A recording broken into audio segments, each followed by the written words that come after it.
அன்பானவர்களே, அன்பு வணக்கங்கள். ஆவி உலக ஆராய்ச்சிகளிலே வெளிநாடுகளில் இன்று பல நாடுகளில் ஆவி உலகை பற்றிய ஆராய்ச்சிகள் மிக வேகமாக நடைபெற்று வருகிறது. பல்வேறு கண்டுபிடிப்புகளும் கண்டுபிடிக்கப்பட்டு அவை புத்தகங்களாக வெளிவருகிறது. நம்ம நாட்டில் தான் இந்த ஆராய்ச்சிகள் குறைவே தவிர மற்ற எல்லா நாடுகளிலும் அதை பற்றிய ஆராய்ச்சியில் முழுமையாக ஈடுபட்டு இருக்கிறார்கள். மருத்துவர்கள், மருத்துவ விஞ்ஞானிகள் ஆவி உலகை பற்றி அறிந்து கொள்ள வேண்டும் என்ற ஒரு ஆர்வத்தின் காரணமாக ஆன்மா, ஆத்மா, ஆவி, ஜீவன், உயிர் என்று சொல்லக்கூடியது எப்படி மனிதனை இயக்குகிறது, மனிதனிலிருந்து வெளியே போன பிற்பாடு அது எங்கே போய் வாழ்கிறது, மறுபடியும் எப்படி இந்த பூமிக்கு மனித பிறப்பு எடுத்து வருகிறது என்பதையெல்லாம் மிக விலாவரியாக ஆராய்ச்சி செய்கிறாங்க.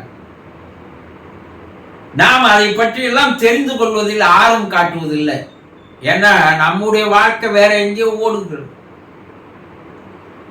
ஓடுற வரைக்கும் ஓட்டோம் என்ற மாதிரி ஓடிக்கொண்டிருக்கிறோம் இல்லையா? உங்கள் வீட்டில் உங்களுடைய தாயோ தகப்பனோ, கணவனோ மனைவியோ அல்லது பிள்ளைகளோ யாராவது ஒருவர் இறந்து போயிருந்தால் அவருடைய ஆத்மாவானது ஆவி உலகிலே மேலே சென்று வாழ்கிறது.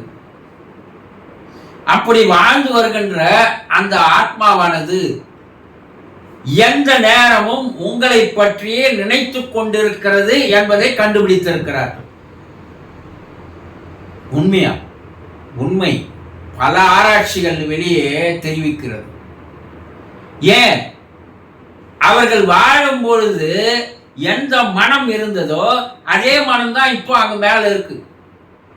உடல் போயிடுச்சு, ஆனா மனமும் ஆன்மாவும் அங்கே இருக்கிறது. ரெண்டும் ஒரு நாணயத்தின் இரு பக்கங்களை போல அவை செயல்படுகிறது. அந்த மனம் உங்களை மறந்துருமா? நீங்க உங்க வீட்டை விட்டு ஒரு வெளியூருக்கோ இல்ல வெளிநாடுக்கோ போறீங்க.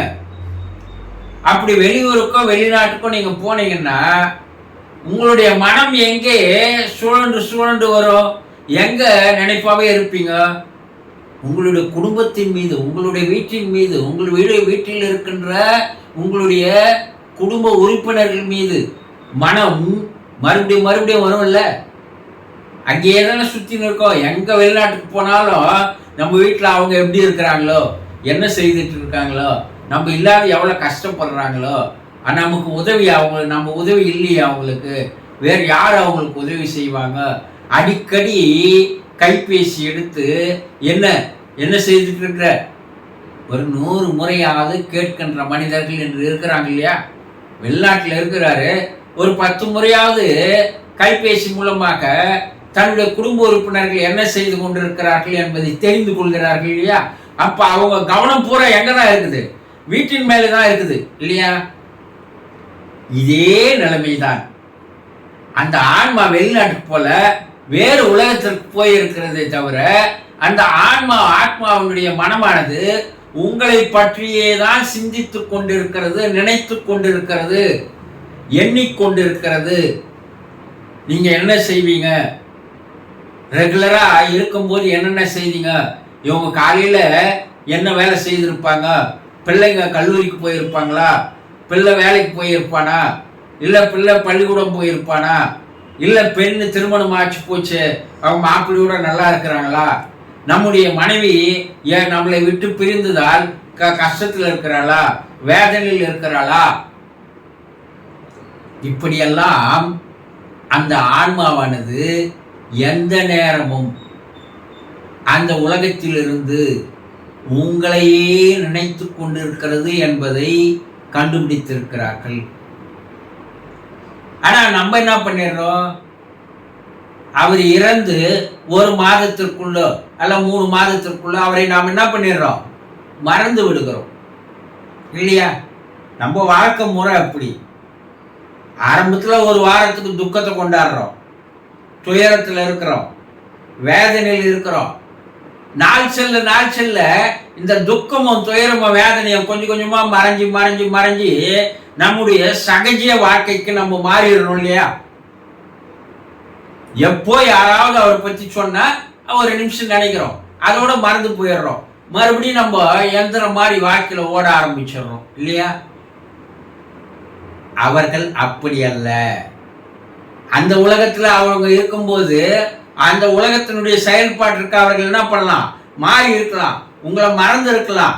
ஆனா அவர்கள் மாறவில்லை.